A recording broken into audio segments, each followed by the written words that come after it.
bonsoir. Merci de nous rejoindre pour ce tour d'horizon des grands faits qui ont marqué l'actualité diplomatique au Bénin. L'occasion était tout à fait indiquée pour cet exercice de bilan. Nous allons, au cours de cette émission, évoquer les grandes initiatives qui ont été concrétisées depuis l'avènement de la rupture et surtout explorer les projets phares contenus dans le PAG2 pour le compte du ministère des Affaires étrangères et de la coopération. Et pour passer en revue l'ensemble de ces sujets, nous avons le plaisir d'accueillir sur ce plateau le chef de la diplomatie béninoise, le ministre Aurélien Agbenonsi. Monsieur le ministre, bonsoir. Bonsoir. Merci. Et bonsoir nos compatriotes. Merci d'avoir accepté notre invitation. Je ne suis pas seul pour conduire cette émission. André Dossa de Canal 3 Bénin est avec moi. André, bonsoir. Bonsoir Renaud. Bonsoir Monsieur le ministre des Affaires étrangères. Monsieur le ministre, le retour des trésors royaux d'Abomey au pays constitue sans doute le plus grand exploit de la diplomatie béninoise sous votre management.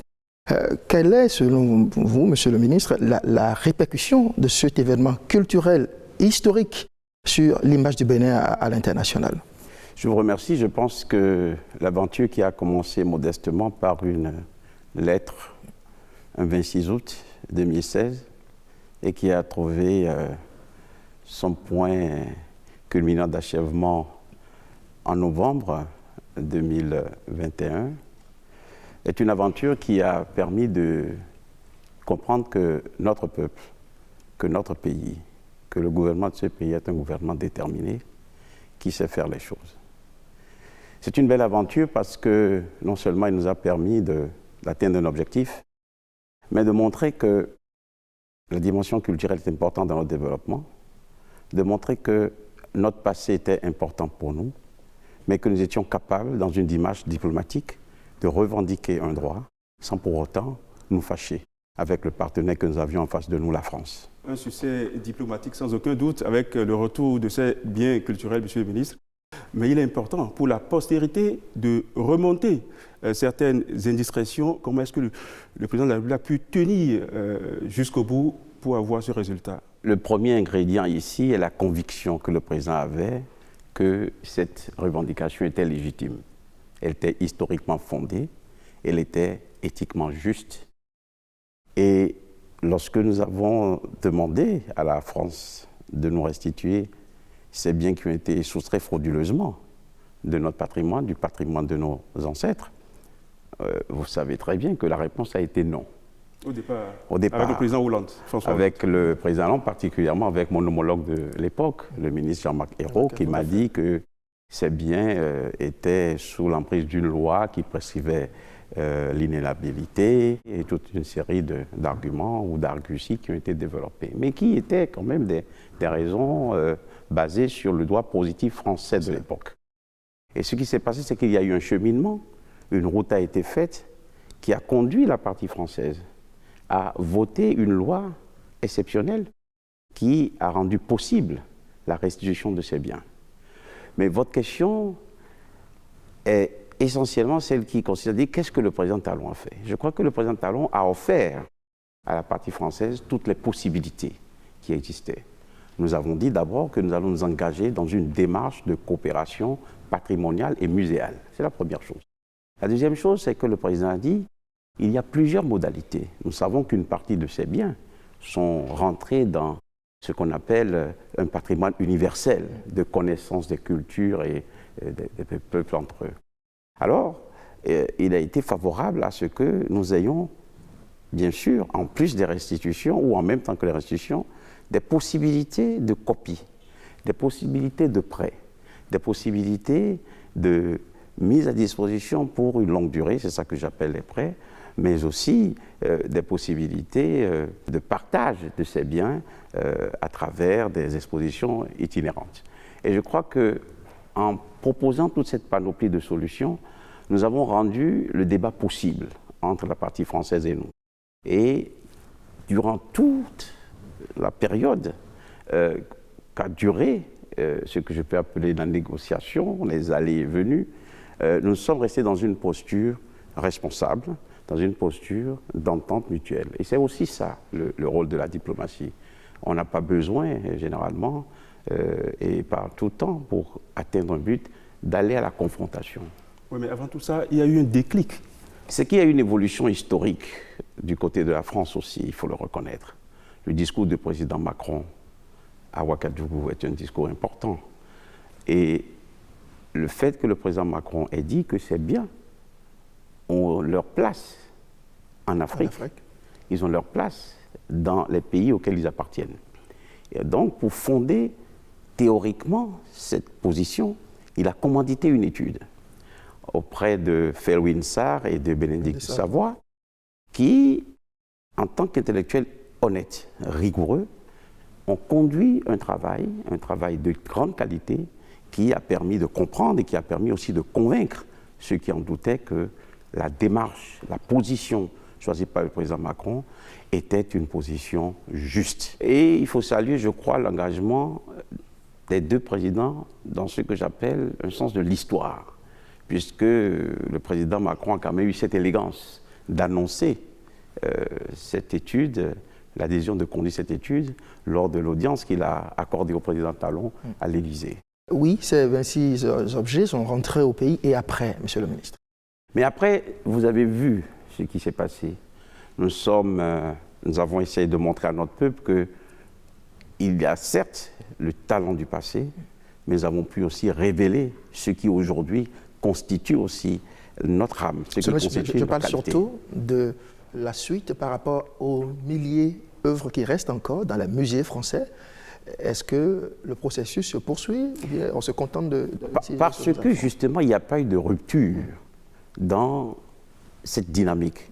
Parce qu'il y a eu un échange, il y a eu un dialogue permanent, mais la discussion continue. Il y a un processus d'inventaire qui est prévu. Il y a un travail qui va se faire en direction des collections privées. Il y a beaucoup de bonne volonté, il y a des mécènes de la culture, il y a des propriétaires d'œuvres qui ont apprécié cette démarche. Et n'oubliez pas que le retentissement médiatique a été extraordinaire. Vous êtes des hommes de médias, être dans les médias internationaux pendant 15 jours, faire la une de plusieurs journaux, et j'ai fait un décompte, c'est extraordinaire ce qui est arrivé. Et ceci a marqué le monde. Donc nous allons poursuivre cette œuvre-là, la restitution n'est pas terminée. Est-ce qu'il faut faire en sorte qu'avant que Macron ne quitte le pouvoir, qu'on pousse rapidement les pions pour en avoir suffisamment? Est-ce que vous avez une telle réflexion? Une réflexion doit s'élargir à tous les paramètres possible. Personne ne pouvait dire au moment où le président Macron arrivait au pouvoir que quelques mois plus tard, il prendrait cette position. Donc nous pensons que la diplomatie fait son travail, les spécialistes d'art et de culture font leur travail, mais aussi il y a la baraka. Et le président a la baraka, tout à fait. Et comme il le dit souvent. En témoignent les prédictions faites dans la cour de l'Élysée, on se rappelle. Pour la réélection du président Macron. Tout à fait. Ça s'est fait. Ensuite, il y a eu ce courrier que le président Talon a envoyé à son homologue français pour l'encourager à la suite des élections législatives qui n'ont pas été favorables à son camp. Comment peut-on interpréter ce courrier-là? Ce n'était pas attendu? Non, je pense que les chefs d'État sont des gens comme nous. Ils ont des relations, ils ont des sympathies, ils ont l'estime réciproque. Et je crois que ce qu'il faut comprendre, c'est que le président Talon a voulu réconforter son homologue français. Mais en tant que son premier diplomate, est-ce qu'il vous a consulté? Est-ce que la teneur de ce courrier vous convient, vous, en tant que diplomate, en tant que ministre des Affaires étrangères? Je n'ai pas l'habitude de révéler les échanges qu'il y a entre le président et moi. Mais je peux seulement vous dire que j'ai été l'une des premières personnes Est-ce que vous assumez le contenu de ce courrier? J'assume ce que le président fait dans ce domaine. Oui, j'ai entendu dire beaucoup de choses sur ce courrier, mais ce que je retiens, c'est que le président a voulu adresser un message à son homologue, a fait une petite analyse, mais l'a réconforté. C'est inhabituel. C'est ce qu'il faut retenir. Mais pourquoi voulez-vous que le président fasse les choses comme tout le monde? Serait-il en train de réinventer la diplomatie, Patrice Talon? Mais nous réinventons tout le temps. Nous sommes dans un monde qui change, nous sommes dans un monde qui se transforme. Dans un autre pays auquel vous faites allusion, on a parlé de nouveau monde. Mais le président a estimé... Quelle a été la réaction de la partie française La partie française a remercié le président Talon d'avoir adressé un message à son homologue. Alors, nous allons poursuivre cet entretien, Monsieur le ministre. Désignation du président Patrice Talon aux fonctions de président en exercice de la conférence des chefs d'État et de gouvernement de l'UEMOA. C'était le 25 mars dernier. Depuis, on attend de savoir comment ça va tourner cette présidence à la tête de l'UEMOA, surtout l'agenda. Alors, parlez-nous un peu de cette actualité-là qui, quand même, ne manque pas d'intérêt. Non, elle a beaucoup d'intérêt parce que le fait que les chefs d'État expriment à l'unanimité le souhait de voir le président de la République prendre la tête d'une organisation sous-régionale comme l'UEMOA est une bonne chose. C'est une marque de confiance, c'est une reconnaissance de la qualité de leadership de notre président, de la qualité de la gestion des affaires publiques dans notre pays. Mais il se trouve que le président a souhaité qu'au moment où il entre en fonction, une réforme majeure soit conduite, à savoir le fait de faire coïncider le mandat du président en exercice ainsi que le pays d'origine du président en exercice avec celui du président du Conseil des ministres. Cette question est pendante devant le sommet des chefs d'État.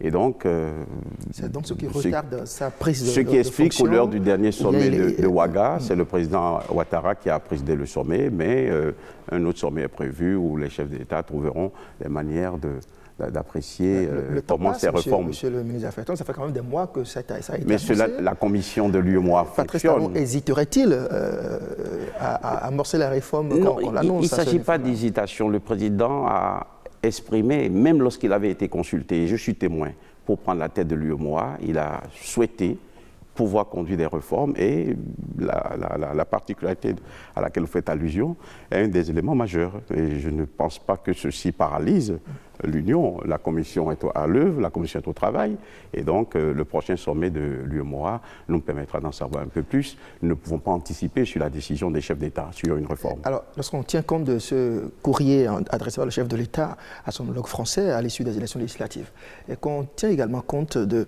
la demande d'aligner les deux mandats de président de la conférence des ministres avec celui du président en exercice de l'UEMOA, est-ce que ça vous rend pas un peu la tâche difficile d'avoir à gérer la diplomatie d'un pays qui paraît un peu frondeur, en tout cas anticonformiste? Le Bénin n'est pas un pays frondeur, c'est un pays qui exprime ses convictions. Nous n'avons pas fait les choses comme tout le monde. Parce que le monde change, on ne peut plus faire les choses comme on les faisait avant. Nous devons éviter un amalgame.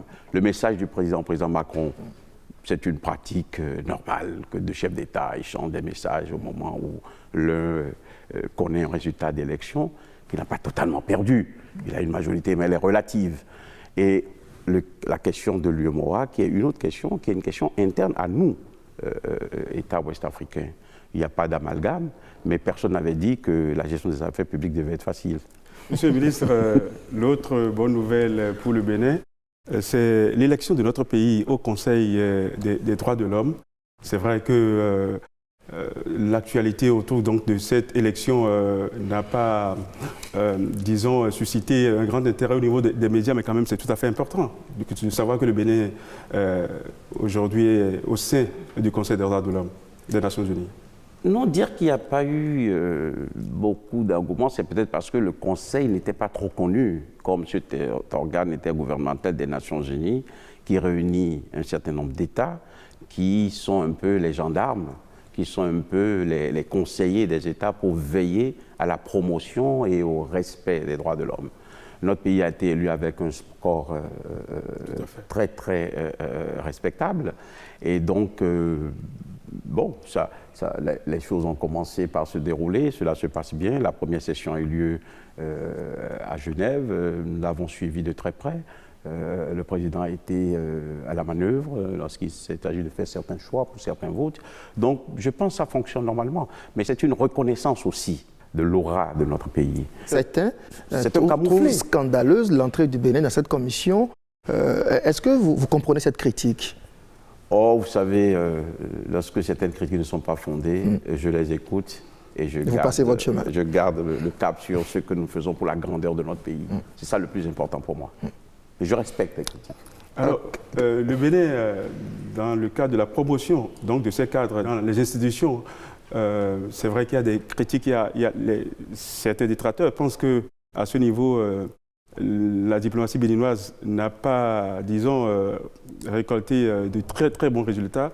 En témoigne la candidate envoyée récemment au CAMES, qui n'a pas eu la chance donc d'accéder au secrétariat de cette institution. Alors, comment est-ce qu'au niveau de notre diplomatie, l'on s'active pour promouvoir les cadres béninois dans ces institutions internationales? Alors, deux choses ici. Ce n'est pas parce que nous n'avons pas réussi à faire élire notre compatriote au poste de secrétaire général du CAMES que ça y est, la diplomatie du gouvernement béninois ne fonctionne pas. C'est quand même un échec, monsieur le ministre. Mais l'échec fait partie de la vie. Les échecs font partie de la vie. Lorsque nous avons été élus aux droits de l'homme, vous avez applaudi. Lorsque les biens culturels sont revenus, vous avez commencé d'ailleurs votre émission par là. Donc, c'est des péripéties. Vous savez, nous étions face à la Côte d'Ivoire. Les conditions dans lesquelles cette élection s'est déroulée sont connues. Ils ne sont vraiment pas allés au vote. On a trouvé une manière de bâtir une sorte de consensus. Et donc, rater le poste de secrétaire général du CAMES n'est pas un échec dramatique pour un pays. On va pour gagner ou pour perdre. Cette fois-ci, nous n'avons pas gagné, mais nous avançons. Voilà. Sur, disons, les rails du partenariat entre le Bénin et l'Union européenne, il y avait, disons-le, quelques ombres. Il y a quelques années, quelques mois, pouvait-on dire. Mais aujourd'hui, semble-t-il, ces relations sont au beau fixe. Ah oui. Je n'ai rien à ajouter. Vous savez que nous avons le dialogue politique qui a eu lieu après que nous ayons traversé une période de réajustement de nos relations avec le départ que nous avons souhaité d'un ancien responsable de cette institution. Aujourd'hui, nous avons d'excellentes relations avec l'Union. D'ailleurs, la relation n'avait pas souffert. C'est cette parenthèse qui a donné lieu à des commentaires. On avait senti comme des frictions. Oui, ça arrive dans toutes les relations, même humaines. Donc entre les États, c'est aussi normal. Nous avons eu le dialogue politique après cela, ce qui s'est très bien passé, et nous avons abordé toutes les questions. Et je peux vous annoncer que le 30 juin, le dialogue politique suivant aura lieu, et là aussi, nous serons dans les conditions de faire avancer notre relation avec cette union. Et d'ailleurs, vous vous souvenez qu'il y a eu le sommet Union européenne, Union africaine, et le président Talon a joué un rôle important. Il a été sollicité par notre partenaire pour co-présider une des tables rondes les plus importantes dans un domaine qui est un domaine où on sait qu'il a autorité. Cela s'est très bien passé. Et vous avez vu que lors de la plénière, il a pris la parole pour présenter les conclusions du panel qu'il a co-présidé. Et je crois que là aussi, on peut saluer cela comme une reconnaissance du rôle éminent du président de la République. On ne se débarrasse pas gratuitement d'un ambassadeur de ce niveau-là sans des répercussions, sans conséquences. Quel est le secret du Bénin? Je pense que cet incident est derrière nous. Nous avons retiré notre accréditation à un personnage. Je ne voudrais pas revenir dessus parce qu'il y avait des problèmes, une absence d'harmonie dans la manière dont nous travaillons, mais nous avons toujours été très amis avec l'Union européenne, qui est l'un de nos partenaires majeurs. Et donc, en secret, non. Nous faisons les choses correctement, nous nous expliquons, nous justifions ce que nous faisons, et nous ne sommes pas dans une relation de confrontation avec nos partenaires. Nous allons marquer une petite pause pour faire un tour à la régie. Pour un coup de projecteur sur certains grands faits de l'actualité qui ont marqué notre diplomatie, suivons ensemble ce sujet signé Lénaïque Agbazaou et Mohamed Bior. Déjà un an au compteur du deuxième mandat présidentiel de Patrice Talon. Un an marqué par une offensive diplomatique accrue. En témoignent les nombreux voyages du président de la République dans la sous-région et dans le monde. Un leadership fort remarquable. Le 16 janvier 2022, le chef de l'État s'était rendu à Abidjan pour un tête-à-tête avec le président Alassane Ouattara. Au menu de cette rencontre, le renforcement de la coopération entre les deux pays et les échanges commerciaux. Les deux chefs d'État n'ont pas manqué de se pencher également sur le dossier malien. 3 jours après, c'est-à-dire le 19 janvier 2022, c'est le président du Conseil européen qui accueille Patrice Talon à Bruxelles. en prélude à la préparation du sommet Union africaine-Union européenne. Ont été aussi évoqués des sujets relatifs à la croissance économique, la formation professionnelle et la création d'emplois. À Dakar, le 27 janvier dernier, le président béninois a abordé avec son homologue, le président sénégalais Macky Sall, plusieurs questions d'intérêt commun dans le cadre de consultations régulières entre les deux hommes qui se sont également entretenus sur la préparation des sommets UA à Addis Abeba et Afrique-Europe à Bruxelles. Les 5 et 6 février 2022, Patrice Talon a foulé le sol de la capitale éthiopienne dans le cadre du sommet de l'Union africaine. À l'ordre du jour, la résurgence des coups d'État militaires, la lutte contre le terrorisme et le statut d'observateur de l'État d'Israël. Le chef de l'État a pris une part très active à ces travaux qui ont connu la désignation de Macky Sall comme président de l'organisation réunissant 55 pays africains, après le mandat de Félix Tshisekedi. Dans la même veine, le chef de l'État béninois était présent au sommet UAUE les 17 et 18 février 2022 à Bruxelles, une rencontre destinée à jeter les bases d'un partenariat renouvelé et renforcé. En somme, le Bénin est fortement présent aux grands rendez-vous régionaux et internationaux, tout en privilégiant également la coopération bilatérale avec les autres États. Une diplomatie agissante qui a porté ses fruits, puisqu'au double sommet, ceux de AO-UEMOA, tenu à Accra le 25 mars 2022, Patrice Talon a été désigné par ses pairs. Aussi, au regard des performances enregistrées au plan national, président de la conférence des chefs d'État et de gouvernement de l'Union économique et monétaire ouest-africaine. Dans le Conseil des Nations, la diplomatie béninoise s'illustre de fort belle manière et enchaîne les succès. Le retour des trésors royaux en est bien éloquent. Toute chose qui confère au pays une prestigieuse image à l'international. Voilà, une diplomatie agissante, une diplomatie économique. Monsieur le ministre, le Bénin cherche sa voie. Aujourd'hui, quels sont les pays, disons, les nouveaux partenaires sur lesquels le Bénin s'appuie? Nous sommes un pays qui a fait le choix de rester libre dans le choix de ses partenaires. Nous avons conservé nos anciens amis, mais nous avons ouvert le champ à de nouveaux amis. Vous savez par exemple que la présidente de l'Estonie s'est rendue ici, Tout à fait. que le président a été dans les pays nordiques, en Norvège, qui étaient des destinations pas trop fréquentes pour un pays francophone. En Afrique, le président s'est rendu au Kenya, par exemple, il s'est rendu au Rwanda, pour ne citer que ces pays-là. Et je pense que nous multiplions ce type d'ouverture. Je ne voudrais pas vous donner la liste des nombreux pays avec lesquels nous avons signé des accords, parce que tant que le président ne s'est pas rendu là-bas, on ne sait pas que nous avons aussi d'autres pays qui sollicitent, qui souhaitent, ou certains pays vers lesquels nous allons nous-mêmes pour pouvoir établir des relations diplomatiques. Il y en a eu plusieurs aujourd'hui. Et donc, ce que nous essayons de faire, c'est de voir dans quelle mesure une interaction entre certains pays que nous ne fréquentions pas pourrait nous être utile. Par exemple, j'ai reçu l'ambassadeur en fin de mission des Philippines. Et l'entretien portait essentiellement sur la question de la formation professionnelle.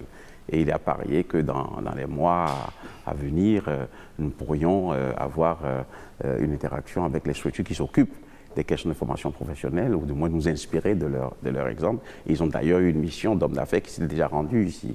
Il y a beaucoup de choses qui se passent en tapage médiatique, beaucoup d'allées et venues. Je m'étais rendu il y a quelques 2 ou 3 années à Singapour, où j'ai regardé un peu comment est-ce que la gestion de la machine diplomatique se passait, comment est-ce que la technologie était mise au service du développement avec des personnes d'autres secteurs. Donc, ces pays sont nombreux avec lesquels nous essayons d'établir de nouveaux partenariats. Nous avons approfondi nos relations avec un pays comme la Turquie. Nous travaillons de plus en plus avec beaucoup de pays dans la zone asiatique. Et je crois que c'est cela aussi, le fait de renouveler... Pendant que ces différentes nouvelles destinations, ces nouveaux partenariats se concrétisent, faisons un tour d'horizon, Monsieur le ministre, de celles existantes, les différentes commissions mixtes de coopération avec des pays tels que l'Allemagne, la Belgique, le Japon. Parlez-nous en. Nous avons beaucoup d'outils en matière de diplomatie pour pouvoir atteindre les objectifs qui sont ceux qui sont retenus dans les accords cadres. Vous avez justement évoqué les questions des commissions mixtes. nous avons le dialogue politique, par exemple avec l'Union européenne, nous avons les négociations intergouvernementales que nous organisons avec la partie allemande, nous avons les revues de cadres de coopération. Ça, c'est un exercice presque de routine que je fais pratiquement tous les mois avec les ambassadeurs des pays qui sont ici, ou lorsque je suis à l'étranger, pour pouvoir m'assurer que nous tirons vraiment de part et d'autre le meilleur avantage de ce que nous représentons l'un pour l'autre. Donc, cet exercice-là continue et nous permet effectivement d'avoir une diplomatie plus active, plus concrète. Ce que le président ne voudrait pas, c'est qu'on ait une diplomatie où on a une relation point barre. Donc, par exemple, nous travaillons avec l'Allemagne qui s'est beaucoup engagée sur les questions de formation professionnelle. Nous travaillons beaucoup avec la Suisse. Nous travaillons beaucoup avec le Japon qui va réaliser bientôt l'échangeur de Vedocor. Et tout le monde sait que c'est un endroit très, très important. Justement, on a vu la Chine très active. On continue de conjuguer nos verbes toujours au futur. Quand est-ce que ce projet va être... Non, les études sont avancées, elles sont en cours. Les études sont avancées. Vous m'avez vu signer 2 accords. D'abord, le memorandum sur le principe de le faire. Ensuite, le memorandum qui engage le Japon à conduire ces études qui sont en cours. Il faut faire des études avant de réaliser des projets. Et tout le monde le sait. Le ministre des Finances est rendu au Japon, a pu échanger avec nos partenaires sur la dimension financière de ce projet-là. Donc, cela avance normalement. Nous avons, avec un pays comme la Belgique, redynamisé notre coopération. Ce qui se passe au port est éloquent. Nous avons des compagnies privées belges qui participent à la lutte contre l'érosion dans notre pays, les digues qui sont plantées, que ce soit à l'est ou à l'ouest de notre littoral, sont l'objet de compagnies qui viennent de ces pays-là. Pendant la pandémie de la Covid, on a vu toute la mobilisation qu'il y a eu, la Chine qui était très active à nos côtés, le travail qui est en cours avec la Turquie. Il y a une relation qui est très forte. Vous prenez par exemple le Maroc. Je me suis rendu il n'y a pas si longtemps au Maroc et j'ai pu constater que c'est une relation qui est très forte et sur laquelle nous bâtissons. Toute une stratégie, par exemple, sur la formation technique et professionnelle nous a été facilitée par les échanges que nous avons avec le Maroc. L'Afrique du Sud, par exemple, où nous aurons bientôt des formateurs qui d'abord viendront ici, former des formateurs chez nous, et ensuite un stage d'immersion en Afrique du Sud par des enseignants qui auront été formés par ces personnes dans le domaine de l'enseignement technique professionnel, mais centré sur l'agriculture. Donc, c'est un peu ce que nous essayons de faire. Vous avez répondu pendant plusieurs minutes à cette question, oui, et faisant un tour d'horizon ces différents pays, mais à aucun moment je vous ai entendu évoquer des pays du voisinage.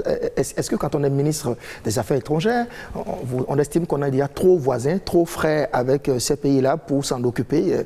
Je ne vous ai pas entendu parler du Niger, du Togo, du Nigeria. Du Nigeria, par exemple. Tout le monde sait que moi j'ai une affection particulière pour le Nigeria, qui est un géant de la sous-région. Tout le monde connaît les relations que j'entretiens avec mon homologue du Nigeria. Le président s'est rendu, vous savez, après l'ouverture de la frontière en décembre 2020, en janvier 2021, il s'est rendu auprès de son homologue, le président Buhari, où un certain nombre de mesures, de décisions ont été prises. Nous avons un plan que nous devons développer, par exemple la création de la zone de libre-échange entre le Nigeria et nous, qui est un projet auquel le président tient, avec une coopération au niveau des frontières pour éviter justement ce qui s'est passé. Avec le Togo, c'est définitivement derrière nous. Il faut faire en sorte de mettre en place des outils qui font que aucun d'entre nous, que ce soit la partie nigériane ou la partie béninoise, ne viole les traités. On sait que le Bénin n'est pas coutumier de la violation des traités, mais d'autres pays le font, et ce que nous essayons de faire, c'est de mettre en place des outils. Il faut anticiper. La deuxième chose, c'est que nous avons avec le Togo une bonne coopération. Vous savez que nous sommes challengés par les questions du terrorisme. Et c'est ensemble, dans le cadre de l'initiative d'Accra, qui réunit le Ghana, le Togo, le Burkina Faso, le Niger, même la Côte d'Ivoire, que nous travaillons en cela. Et le noyau dur qui travaille sur cette calamité qui nous dérange dans la partie septentrionale de notre pays, c'est avec le Togo que nous travaillons.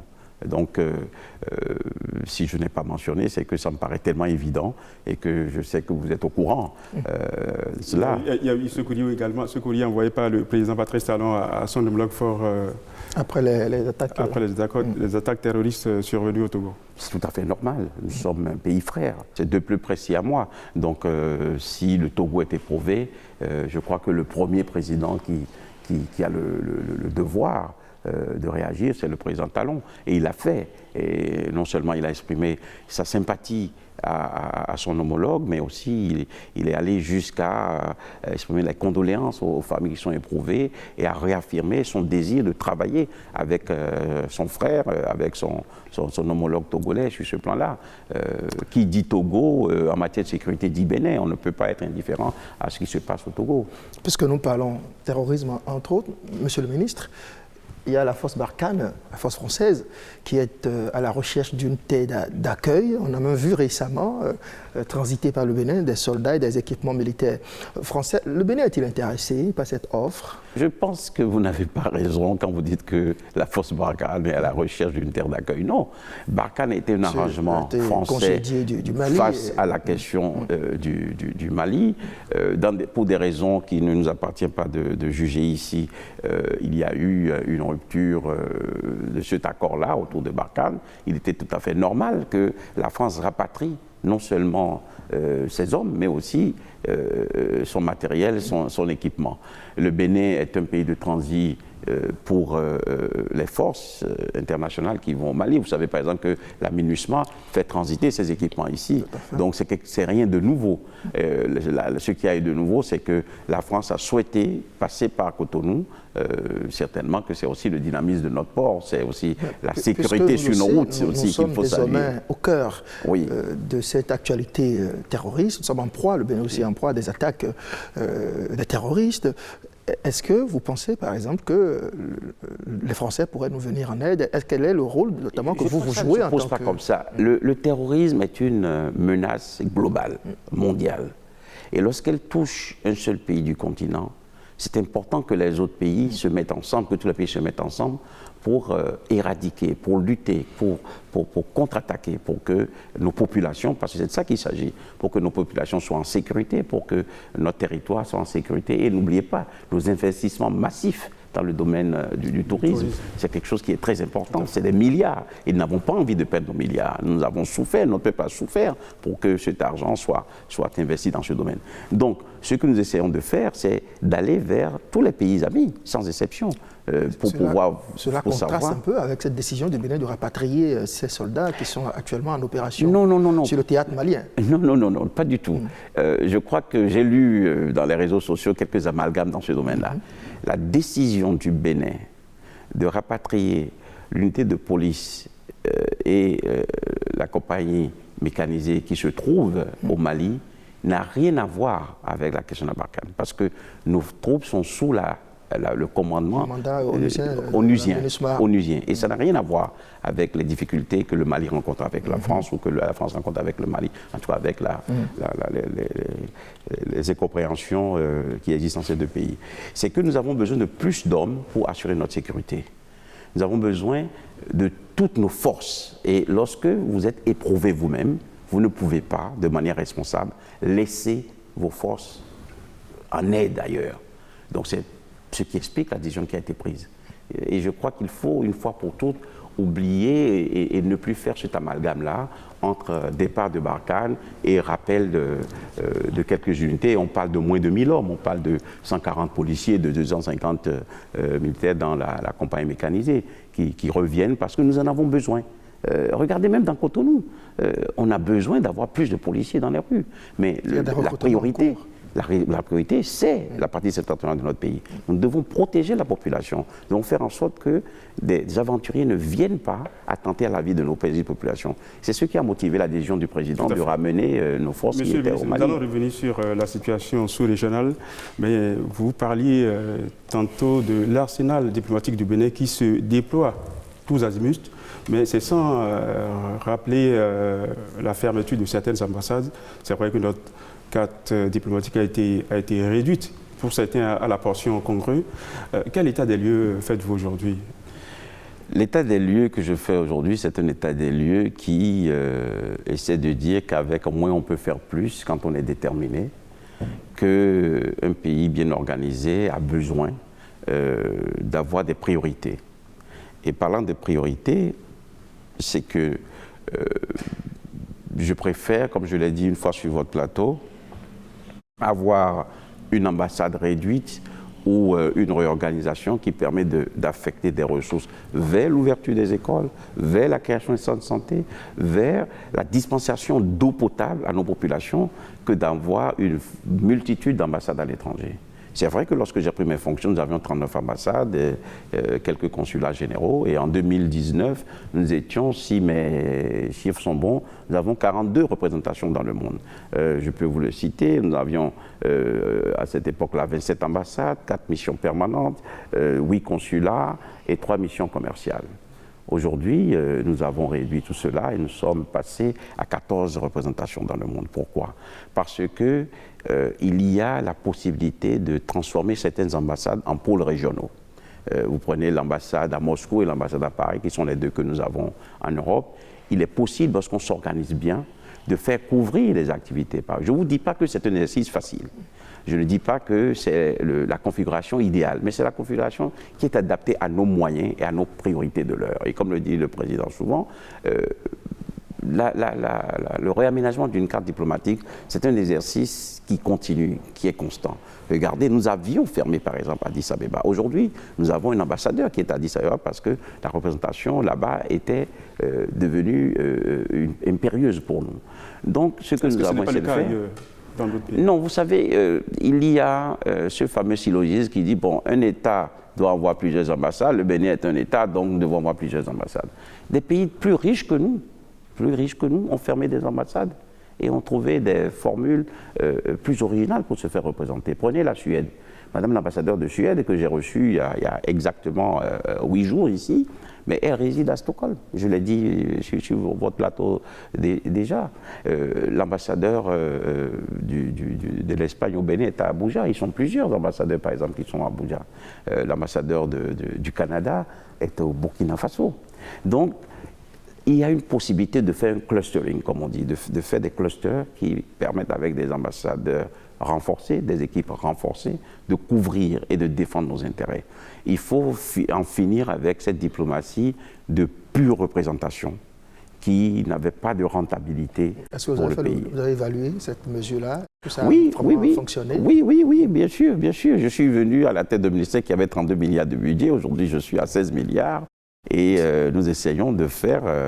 Vous êtes content? Vous êtes satisfait? Face à une réforme, l'idée n'est pas d'être satisfait ou d'être content. C'est de dire, est-ce que nous rendons service à notre développement? Et la réponse à cette question, c'est oui. Est-ce que vous êtes sincère, Monsieur le ministre? Lorsqu'on a réduit considérablement votre budget, vous parlez d'une vingtaine de milliards, on en est à 16. Est-ce que c'est une bonne nouvelle pour un ministre, pour vous en l'occurrence? Il faut finir avec cette... approche consistant à dire j'ai un gros budget donc je dois te mettre sur eux. Est-ce que nous pouvons, en classant les diverses priorités de notre pays, est-ce que nous pouvons faire le travail qui est celui d'un ministère comme les Affaires étrangères, d'un petit pays, mais grand dans ses ambitions, avec la moitié de ceux qu'il y avait quand nous sommes arrivés aux affaires? L'idée, la question n'est pas est-ce qu'on doit être content ou non.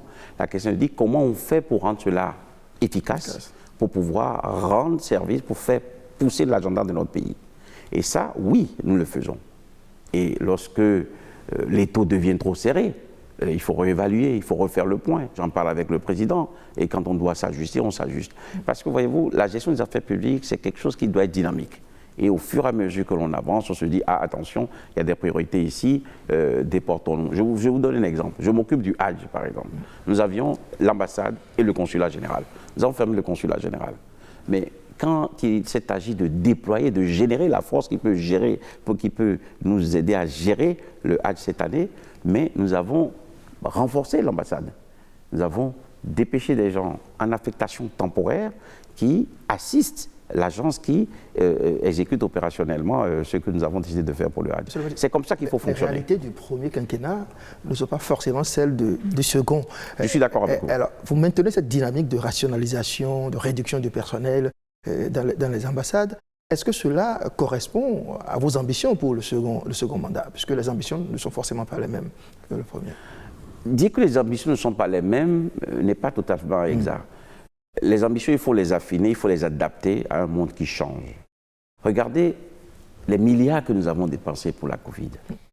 Regardez ce que nous allons dépenser pour assurer la sécurité de nos populations dans la partie septentrionale, pour rendre sûres nos frontières, pour nous assurer que tous les Béninois sont en sécurité, de Porto Novo jusqu'à Malanville, de Grand Popo jusqu'à Porga. C'est important qu'on puisse le faire. Donc, ces ambitions-là répondent aux nécessités du moment. Nous avions, il est vrai, déployé à un moment donné une diplomatie qui était très flamboyante du point de vue de notre présence, mais entre cela et les investissements pour le développement, entre cela et la sécurité de nos populations, entre cela et la fréquentation des écoles par les filles et la dispensation d'eau à nos populations, le choix est vite fait. Donc c'est en cela que je pense que même notre population, même nos collègues doivent penser à cela, que c'est toute une autre mécanique qu'il faut avoir intellectuellement pour comprendre. Alors, le temps est trop court, Monsieur le ministre. Nous allons évoquer quelques projets phares contenus dans le PAG2 pour le compte du ministère dont vous avez la tutelle. Aujourd'hui, quelles sont ces actions-là attendues? Ce que nous attendons comme action et ce que le président a promis à notre population, c'est que nous allons continuer le rayonnement de notre pays sur le plan culturel, mais aussi aller chercher des opportunités économiques pour pouvoir passer à échelle pour un certain nombre de choses que nous faisons. Nous devons faire en sorte que les opportunités qui s'offrent ailleurs, les possibilités qui existent ailleurs, que nous puissions aller nous inspirer, aller les chercher.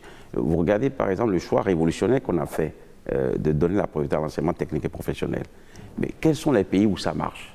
Quels sont les pays qui ont fait ce choix-là avant nous? Ils existent.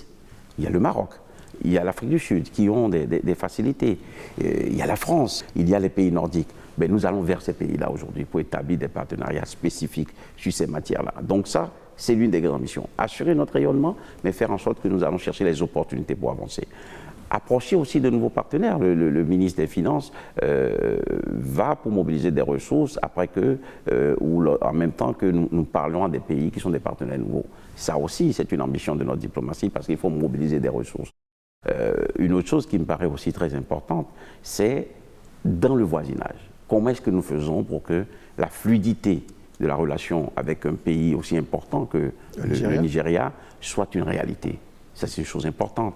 Parce qu'il y a des dimensions de sécurité, il y a des dimensions économiques très fortes. Et cela aussi, nous essayons de le faire. Donc voilà un peu des priorités. Voilà, la guerre du riz n'existe plus entre nous et le Nigeria. Ça, c'est derrière nous. Ce que nous essayons de faire maintenant, c'est de voir comment cette zone de libre-échange dont parle le président à l'intérieur de la CEDEAO puisse avancer.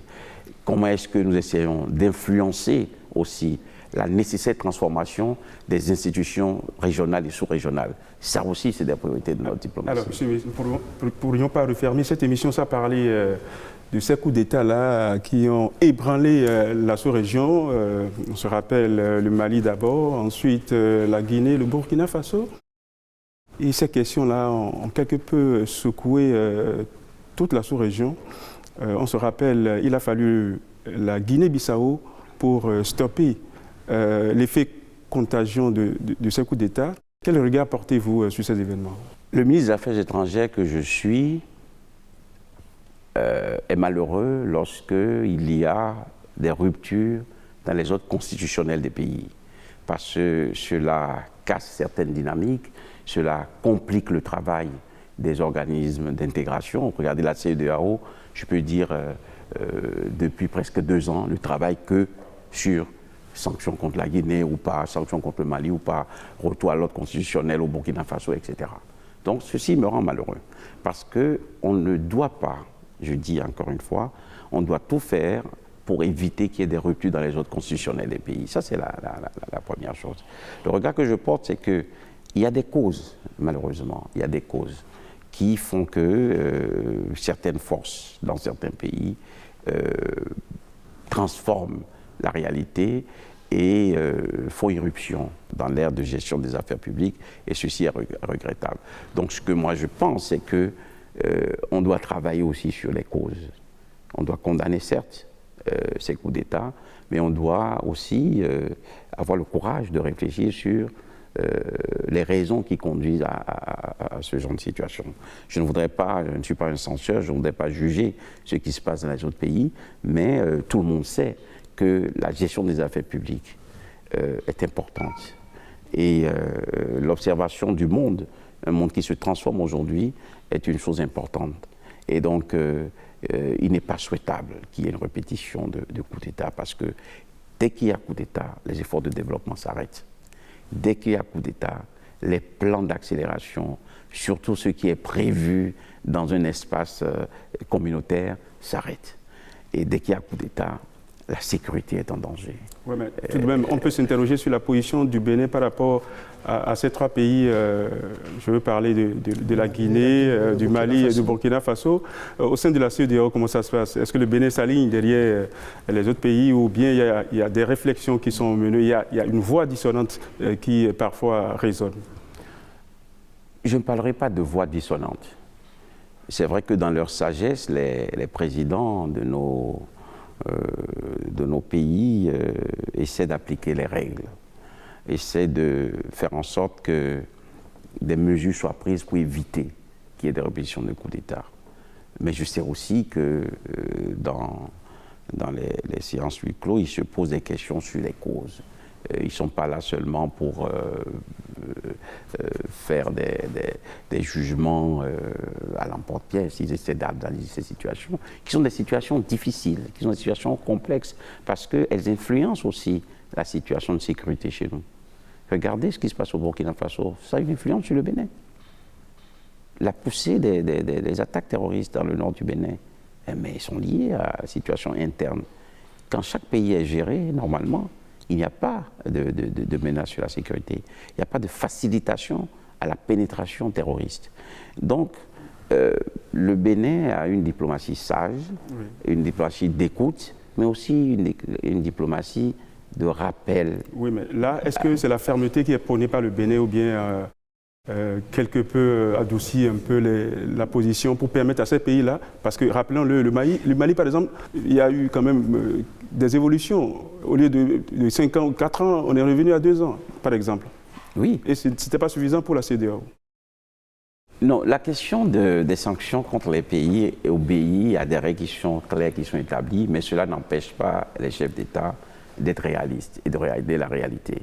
Et le Bénin fait partie des pays qui participent à ce débat, à cette réflexion, fait partie des pays qui, tout en restant dans le choix qui est fait globalement par les chefs d'État, parce que je vous informe que les chefs d'État décident ensemble, c'est à l'unanimité qu'ils prennent leurs décisions. Mais ce qui se passe avant cette décision, c'est quand même un questionnement de la réalité, qu'est-ce qui se passe.